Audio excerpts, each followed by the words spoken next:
안녕하세요. 취미로 책 읽는 척하는 햄치즈 아빠입니다. 오늘은 더 해빙의 저자 이서연 홍주인 작가의 신작을 가져왔어요. 이 책은 6명의 불안한 인물들이 17세기 프랑스 살롱 같은 비밀 모임에 초대되면서 시작되는 스토리텔링 형식의 자기계발서입니다. 그 모임에서 이들은 지금껏 공개되지 않았던 운의 비밀을 전수받습니다.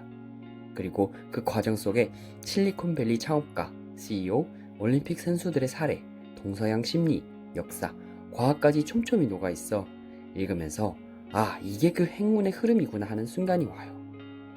이 책을 보고 나면 불안한 세상 속에서도 내가 놓치고 있던 게 이거였구나 싶은 순간들이 찾아옵니다. 그리고 우리 하루에 이미 숨어있던 운의 힌트들이 보이기 시작합니다. 책의 내용은 조금 방대하지만 오늘 햄치즈 아빠가 딱 핵심 5가지만 뽑아서 전해드리고자 합니다. 그럼 바로 시작해볼까요? 첫째, 불안, 변화의 신호.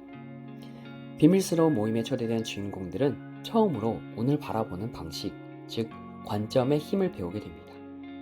생각과 감정, 태도가 삶의 방향을 바꾸고 작은 선택 하나가 완전히 다른 길로 이어진다는 사실을 체감하죠. 이때 등장하는 중요한 개념이 바로 페이버, 즉 호의의 관점입니다. 겉으로 불운처럼 보이는 순간에도 그 안에는 나를 더 나은 길로 밀어주는 호의가 숨어 있다는 시각입니다. 여기서 놓치면 안 되는 게 하나 있습니다.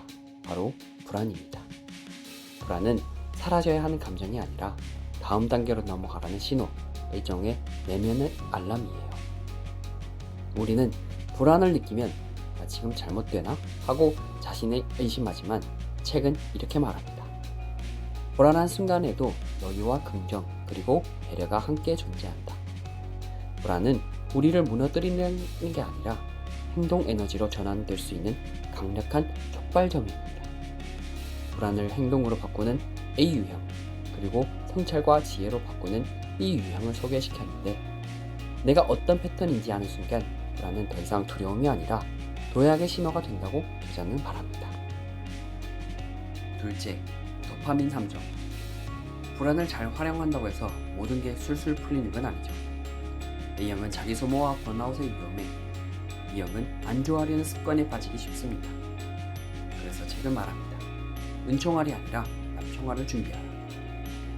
단번에 해결하는 마법 같은 방법이 아니라 꾸준히 쌓이는 현실적인 노력이 진짜 인생을 바꾼다는 뜻이죠. 그리고 이 모든 걸 가능하게 하는 기술이 하나 있습니다. 바로 지금 이 순간에 뿌리 내리기와 경외심. 제인 구달이 자연 속에서 느꼈던 그 감각처럼 일상의 순간을 깊게 바라보는 힘입니다. 여기에 책은 또 하나의 통찰을 더합니다. 사소한 행동의 타이밍. 불안한 날에도 누군가에게 작은 말 한마디를 건넬 수 있다면 그건 이미 내 감정을 통제하고 있다는 증거이며, 이 작은 행동들이 결국 인간관계를 바꾸고 행운의 조건을 만들어냅니다. 셋째, 나선형 성장. 우리 삶의 혼란과 불안은 나쁜 일이 아니라고 책은 말합니다. 엔트로피와 소상구조처럼 혼돈은 새로운 질서를 만들어내는 자연스러운 과정입니다. 책은 이걸 나선형 성장이라 부릅니다. 겉으론 같은 문제를 반복하는 것처럼 보여도 사실은 한 바퀴 위에서 다시 맞이하는 문제라는 뜻이죠. 눈송이가 각자 다른 모양으로 맺히듯 각자만의 방식으로 흔들리고 다시 중심을 잡으며 성장하는 우리. 흔들리지 않은 사람이 아니라 흔들리면서도 중심을 다시 찾는 사람이 결국 행운을 받아들일 준비가 된 사람입니다. 여기까지 오면 우리가 하나 깨닫게 되는 게 있는데요. 이 책은 단순히 운이 좋아지는 법을 말하는 책이 아니라는 겁니다. 우리가 매일 겪는 문제들을 다른 시각으로 바라보게 만드는 책이라는 점입니다. 미래 걱정 때문에 지치고 불안에 휘둘리고 관계에서 상처받고 타이밍 때문에 조급해지는 삶 속에서 이 책은 이렇게 말합니다. 불안은 적이 아니라 다음 단계로 넘어가라는 신호다. 행운은 하늘에서 떨어지는 게 아니라 태도와 선택이 만든다. 그리고 지금 이 순간에 머무를 수 있는 사람이 운을 발견하는 사람이다. 아주 간단하지만 삶 전체를 바꾸어 놓을 수 있는 메시지입니다. 넷째, 행운의 그릇. 운이 와도 내가 그걸 받아낼 그릇이 없다면 어떨까? 결국 행운을 이야기할 때 가장 중요한 건 그릇, 즉 내면의 역량과 관계의 질이라고 책은 말합니다. 여기서 말하는 그릇은 단순히 성격이나 인맥이 아니라 새로운 생각을 받아들일 수 있는 마음의 유연성, 계속 배우고자 하는 열린 태도, 그리고 사람을 대하는 관계의 품질입니다. 책에서는 월가의 전설, 레이 달리오가 끊임없이 자신의 생각을 의심하고 타인의 피드백을 받아들이는 개방적 사고를 강조하는 것처럼 유연한 사람이 더 큰 운을 담아낼 수 있다고 말합니다. 여기서 중요한 경고도 하나 나옵니다. 모든 성공한 사람이 곧 내 귀인은 아니다 라는 겁니다. 모두에게 잘 보이려고 하고 친화성을 끝까지 올려놓는다고 내 인생이 좋아지는 건 아니라는 거죠. 그래서 책은 말합니다. 누구에게나 무조건 열릴 필요는 없다. 내 기준과 경계를 세우는 것도 그릇을 키우는 과정이다. 결국 그릇을 키운다는 것은 내면의 깊이와 내 주변 사람들과의 관계의 질을 함께 높이는 일이고, 그래야만 운명이 건네는 큰 호의가 왔을 때 흘리지 않고 충분히 받아 누릴 수 있습니다. 다섯째, 행운은 나이를 가리지 않는다.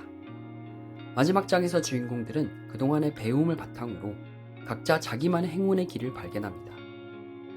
누군가는 직업을 바꾸고, 누군가는 관계를 새롭게 바라보고, 또 누군가는 삶의 태도 자체를 다르게 선택합니다. 이때 책은 말합니다. 행운은 나이를 가리지 않는다.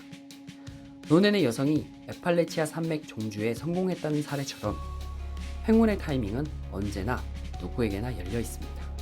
또한 이 파트는 삶을 살아가는 태도에 대해 중요한 기준을 제시합니다. 바로 품격 있는 삶. 조급함과 비교에서 벗어나 내면의 성숙과 운의 원리를 바탕으로 우아하고 단단하게 살아가는 것. 그리고 우리는 인생 여러 지점에서 반드시 운의 갈림길을 마주하게 됩니다.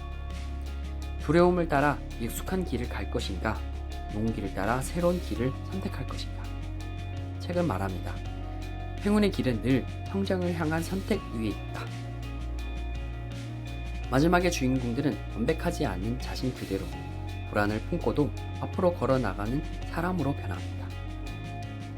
바로 이것이 이 책이 제시하는 운이 열리는 사람의 모습입니다. 우리는 종종 불안해합니다. 예상하지 못한 상황에 흔들리고 내가 잘하고 있는 건지 확신이 없고 왜 이렇게 모든 게 불편하고 어려운지 스스로에게 묻죠.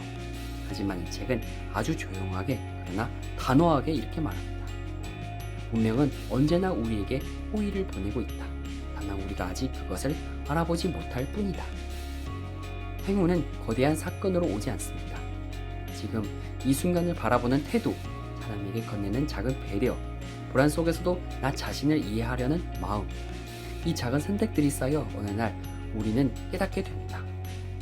아, 나는 운이 좋았던 사람이었구나. 행운은 기다리는 게 아니라 내가 선택하는 태도들이 만들어내는 결과입니다. 그리고 지금 당신이 느끼는 이 불안도 어쩌면 운명이 건네는 또 하나의 호의일 수 있습니다. 필요한 것은 단 하나. 불안을 들고서라도 앞으로 한 걸음 내디는 용기. 그 한 걸음이 오늘 당신의 삶에서 새로운 행운의 문을 여는 시작이 될 것입니다. 이상 햄시즈 아빠의 운명이 건네는 호의 네이버 리뷰였습니다. 감사합니다.